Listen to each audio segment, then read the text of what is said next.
Just going to give it a minute for folks to join.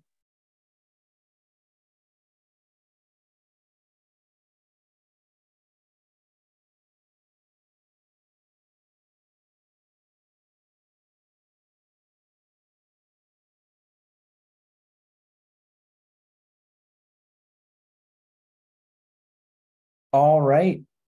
Good morning, everyone. Happy Tuesday. Welcome to the NowSecure Tech Talk for August. My name is Brendan Hahn. I'm Senior Product Marketing Manager here at NowSecure, and I'll be your host for today. I'm joined by Michael Kruger, Senior Director of Application Security, and Kylie, an AppSec Analyst, both joining us from NowSecure.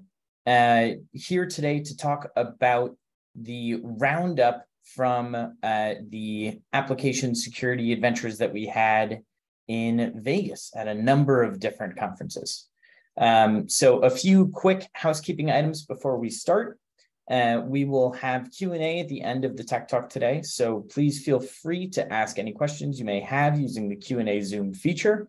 We will also have chat enabled during today's session, so if there was anything that you wanted to weigh in on as we're having our conversation here, please feel free to do so there as well.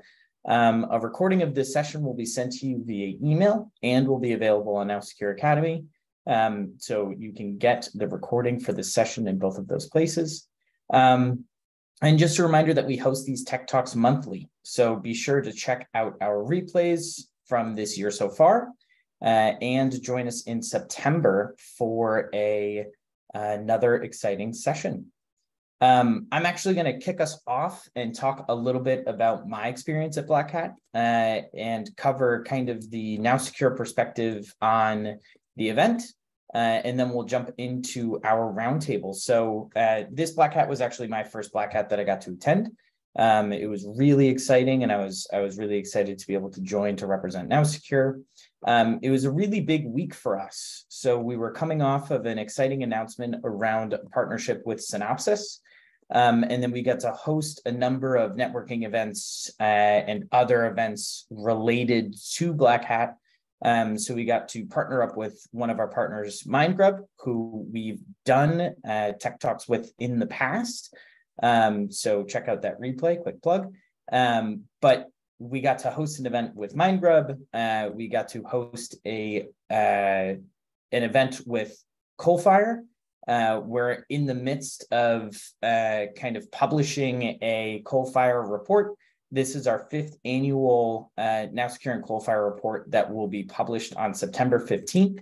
And we'll be sure to share it with everyone that's joined today. We also got to host a Freedom Meetup, which was super interesting, super exciting. And then NowSecure had the opportunity to also co-host SquadCon with an organization called Black Girls Hack that provided both mobile appsec training and a capture the flag. So very, again, quick kind of just setting.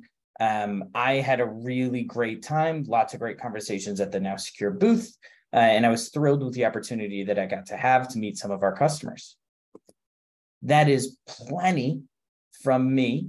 I will kick it off for our roundtable discussion today and ask both Michael, maybe Michael, you can jump in first, and then Kylie will bounce to you on which conferences did you get to attend down in Vegas last week? Yeah, so unfortunately, I was only there for a couple of days, so I got to take part in the Black Hat conference, but I was unable to attend DefCon or SquadCon, or I think there was even besides Vegas that was happening around the same time as well. I was there as a reporter, so I attended Black Hat, but most of my time was interviewing CTOs and CISOs in regarding just the future of cyber. I also got a chance to attend SquadCon as well and attended our NowSecure mobile Frida workshop with exploiting web views. So that was cool too. That's awesome. So That's fantastic. So the follow on to that. So there's lots of different sessions. There's parties. There's booths. Kylie, it sounds like you were doing some really interesting interviews. What were kind of the most interesting or impactful conversations that you had while you were at Black Hat last week?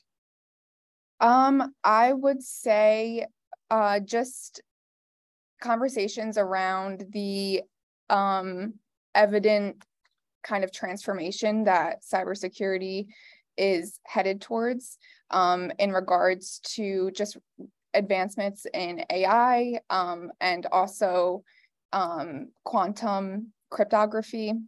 I talked a lot about that with some CTOs from different companies within the cyber field. So I think the key takeaway for me was probably the new and unprecedented challenges we will be facing with quantum threats, and just staying ahead of that so we can ensure just comprehensive security of the new digital infrastructure that we're embarking on. And I'm curious, Kylie, in your sense, did you see a lot of focus or a lot of concern around quantum? Are a lot of corporations taking steps to already start thinking about that and mitigating? Yeah, more than I expected. It wasn't all of them, but there were a few that had genuine concerns about the quantum threats that we're going to be facing, and how the cryptography that we use currently will soon, become obsolete with new quantum crypto advancing, and how the US is pretty far behind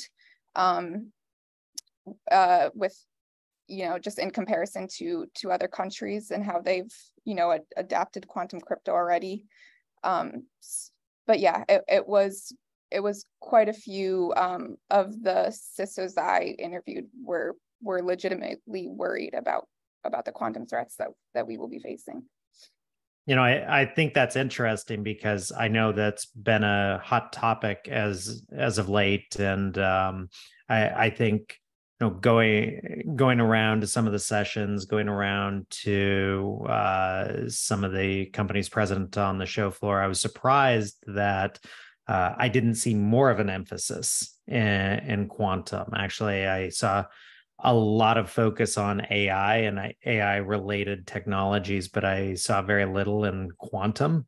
Mm-hmm. I think actually, NowSecure's CTO, David Weinstein, actually posted not too long ago on LinkedIn, had a really interesting post on post-quantum crypto and how we're essentially in the final stages of that new implementation. But a lot of the companies that we've spoke to, and even some that I spoke to while at Black Hat, said that they were aware that it was coming. They weren't aware that they needed to maybe take any steps to start preparing their architecture, their infrastructure, their applications for that, for the need for a switch over to post-quantum crypto.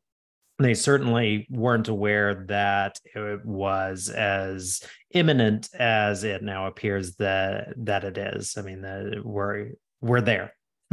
Yeah. It was pretty surprising, and I spoke to one physicist, which was pretty cool, and he worked for the intelligence community, and was saying how it's not talked about a lot right now in the media, especially tech media and things of the sort, but that it's a real concern for the US right now, and they're actively attempting to get ahead of it. So yeah, talked a little bit about the transition from PKD to QKD, and just the new emerging kind of crypto protocols that we would have to implement, just to keep our internet secure. That's awesome. So I mentioned that Coalfire report that we're doing with between NowSecure and Coalfire. and it actually showed crypto as the number one in mobile kind of issue. So super prevalent, super relevant challenge. I'm curious, Kylie, how did your conversations kind of lean into mobile as an issue, or was it not really a focus of the conversations you were having? Mobile was and was pretty popular just because it's known that everybody in the world has a mobile device. You know, not everyone will have a computer, not everyone will have a laptop, but everyone will have a mobile device. So the security is necessary for it. So there were a few companies that did touch on mobile security and the just, you know, importance of it. But it was, I guess, cryptography. I know that you mentioned crypto was kind of like the biggest concern with mobile security, and that definitely was discussed. But tying back into quantum crypto, when we were talking about, you know, the crypto protocols that are currently used, they will soon become kind of obsolete, I guess, with the new emerging quantum crypto that should be adopted. Awesome. And then Michael, how was mobile kind of represented in the conversations you were having at Black Hat, or you know, with the folks that you had the opportunity to meet with while we were there? Yeah, I think you know, mobile was the forefront. It actually, I guess I was surprised that mobile was such a focus on the mind, because the sessions that I attended at Black Hat actually had very few that were focused on mobile.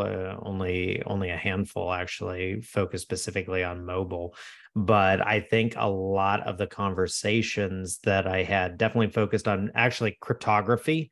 You know, we had a lot of concern around cryptographic weaknesses actually causing a lot of the issues, or introduced a lot of the issues into mobile applications.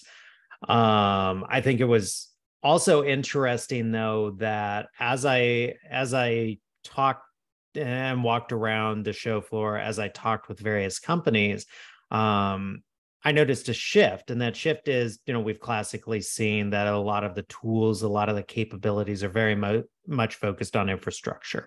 They're focused on endpoint. But what I noticed is that for at least the first time in my attendance, mobile was part of that concept, that acceptance that mobile is now part of the architecture. It's a critical component to the business. And so, you know, endpoint detection and response, XDR capabilities are all starting to integrate with MDM.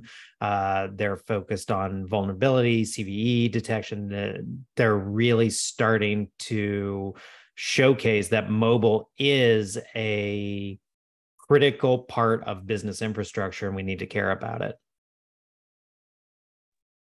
Yeah, totally. I mean, I mentioned at the top that it was a big week for NowSecure, and you know, we were coming off of a partnership announcement that we put out with Synopsys, and it's precisely because of that reason, right? Mobile is growing in importance. It's something that's absolutely critical to, you know, any kind of application security testing program. And, you know, getting the opportunity for us to partner with Synopsys is exciting. I think that they've partnered with us mostly because we're the number one in mobile application security testing, in the same way that they're number one in application security testing. So as the leader in the MQ, it's exciting to partner with them. So yeah, I think, you know, it really speaks to the point that you're making, Michael, which is just it's becoming more and more relevant. And it's awesome to see that recognition. I know that you went to a session about bootloader, I think. for mobile specifically. How did that go? Yeah, so that was fascinating, actually. Just understanding the chain of vulnerabilities that a security researcher can walk through in order to actually uncover, essentially bootloader access, gaining access that would allow a researcher to root a otherwise unrootable Android device. That was just fascinating that he could do that. What I also think that points to, though, is the fact that there's this continued focus on device security research, right? And that there will continue to be flaws that are uncovered in the actual hardware layers of the devices that we use. And that just goes to further showcase the need for mobile application security on top of device level security. Right. So we talk about the focus of the device needing to be secure, that we shouldn't operate on rooted devices, that we shouldn't operate on devices that we aren't confident in the security of. But what it showcases is that these devices can still be compromised, and the research will continue. There will always be this potential for a chain of zero-day vulnerabilities to enable a security researcher to get further into the inner workings of the device. And that's why this defense in depth, this need for mobile application security, is so important. Awesome. So, Kylie, I want to circle back to you because I know you got to have some really interesting conversations, and got to interview some really interesting folks. So I wanted to ask, we've already talked about mobile, but how are folks that you're talking to thinking about the difference between that point that Michael was just making, where there's a real challenge with both device or hardware security and the software layer on top? Is that something that you got into in your conversations? I didn't get much into that, but that's definitely relevant. And for sure, I think it's an obvious, or mobile devices are, I think, an obvious and easy target for cyber attacks. And as the mobile devices become more connected and integrated within our everyday lives and professionally at work, they're just becoming more of an attractive target for social engineering attacks, ransomware, things like that. And that was definitely touched on. And even just, I guess, the lack of awareness for many users regarding mobile attacks, because most of the users that use mobile devices they're just everyday people that aren't aware of the huge security risks and huge attack surface that a mobile device is. So that was definitely touched on, especially with the rise of remote work and even BYOD devices. We talked about that, just how basically they're gateways to corporate networks, and definitely has the ability to expose sensitive data to attackers. But yeah, so mobile security was definitely relevant this year at the conference, and it was interesting to see the kind of innovative solutions that companies are coming up with, and even seeing our own kind of take on it at the SquadCon workshops, where we had our analysts showing ways to exploit different things using Frida and our own tools. Yeah, that's awesome. That was on top of the Frida meetup, right? So we had the demonstration at the Frida meetup for reversing mobile apps, and then we also had some more demo at the Black Girls Hack SquadCon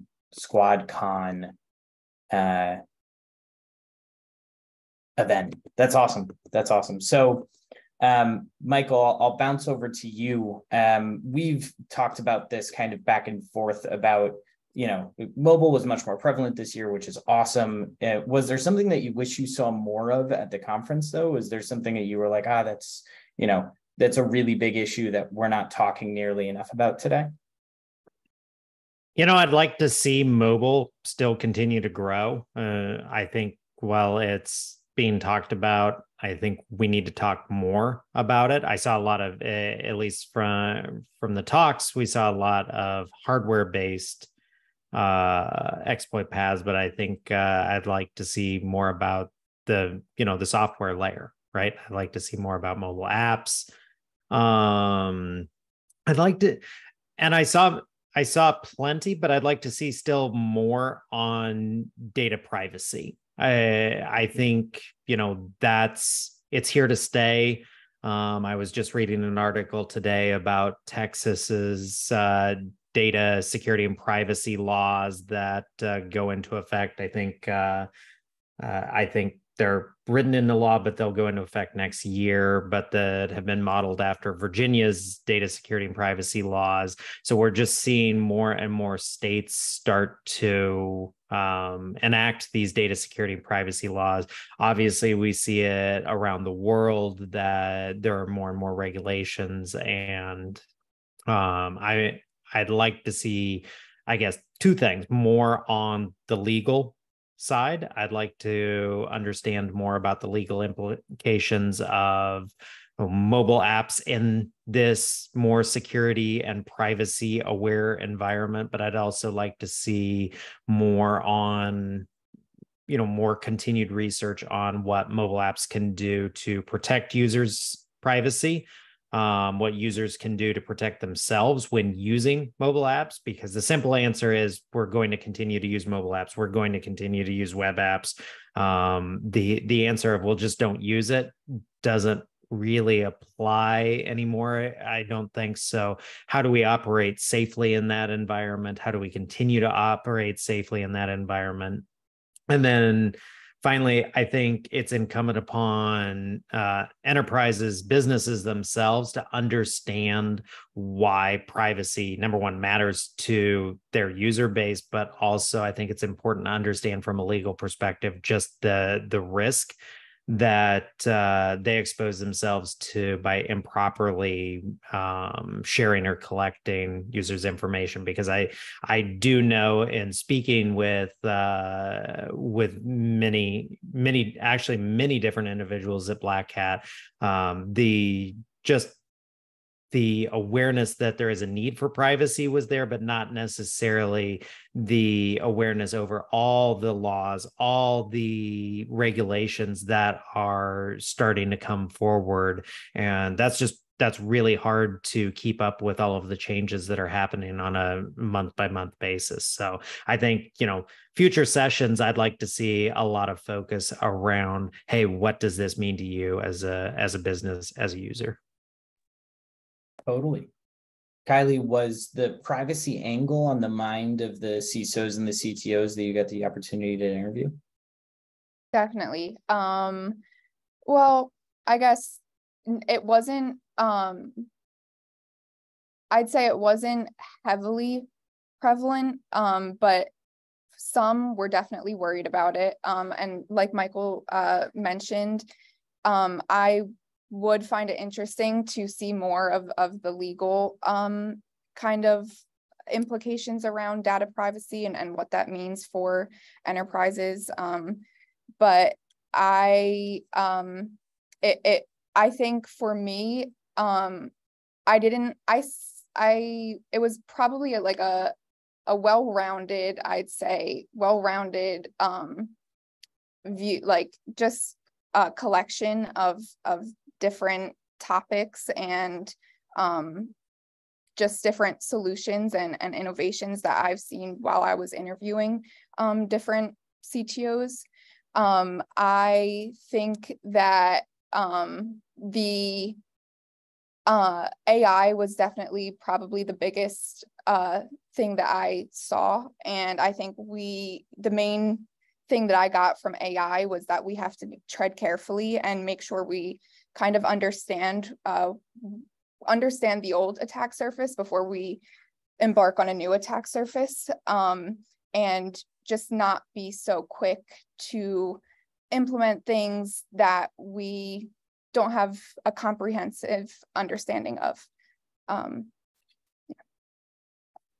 Gotcha. So we got 4 minutes left in the session today. I'm going to jump into the Q&A that we've gotten already. And if folks on the line have questions, feel free to throw them in chat, throw them in the Q&A. We're happy to chat about them. If you have key takeaways that you want to share with the group, feel free to throw them in chat as well.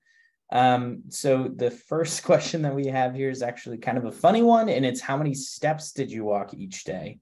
For me, I was firmly between 15 and 20,000 a day. My walk from the hotel to the showroom floor was 15 minutes and through 3 casinos. It was my first time at Black Hat, so I wasn't necessarily prepared, but it was great. It was a really good time. Yeah, Michael, how are you doing? How are you recovering from the running around? My feet were definitely sore. I unfortunately did not bring a watch or a step tracker. My phone gave me a rough estimate of about 25 to 30,000 steps. I do know that I walked probably more than that because I actually wore through the soles of my shoes by the end of the event. So definitely glad I had multiple pairs of shoes because we definitely did a lot of walking. If you haven't been to Black Hat before, it's definitely an active conference. Definitely one way to put it. Kylie, how about you? Were you running around? Oh, was I walking? So because I had to interview different companies, I was running all over the place trying to find them. Then the media room was in the basement kind of, and it was rough. But yeah, I think I too didn't wear my Apple Watch, so I don't know accurately, but my phone said 25K for the first 4 days of the conference. So yeah, definitely got the exercise in. Active is definitely one way to put it. Cool. We have a second Q&A here about the keynote. So how was the Jen Easterly CISA keynote with head of cyber from Ukraine? Michael, I think you might have gotten the opportunity to join that. I did not, unfortunately. So I also didn't get to attend. We did have someone on the team who joined, and I think the kind of key takeaway from there was around the cybersecurity requirements in that area, right? So it was kind of focused on the impressiveness of the security defenses. We had, there was some interesting discussion around pushing back the Russians on their front using cyber tactics. So certainly some interesting content there. And I know that CISA is supporting and learning on that front as well. So I've heard interesting things about that session. I didn't get to join personally, but I think the key takeaway there was kind of that it's, you have to have kind of strong cyber defenses, and Ukraine has the strongest defense for cyber in the world today. That's all we have for the live Q&A. I will throw in a quick plug before we close the session today that we've launched Platform 5 today. So for our customers on the line, that's something that you should be aware of and super excited about. We've talked about it at the booth, and we got to show it to a bunch of customers and prospects that are really excited about everything that it comes with. There's a whole slew of new features. There's a press release that's gone live and a whole bunch of other stuff that you'll see from us around Platform 5 going out today. So keep an eye out for that. And folks, I want to thank you for joining. Michael, Kylie, I want to thank you for participating in the roundtable today. I know we're all kind of still coming back from Black Hat and getting back into our native time zone. So appreciate you joining. And folks, keep an eye out for the recording. You'll get one via email, and it'll be available for free on NowSecure Academy. So feel free to sign up for an account there. And with that, I think I'll say thanks and see you soon. See you next month. Thank you, Thanks everyone. all. Cool. Thank you, guys. Bye-bye.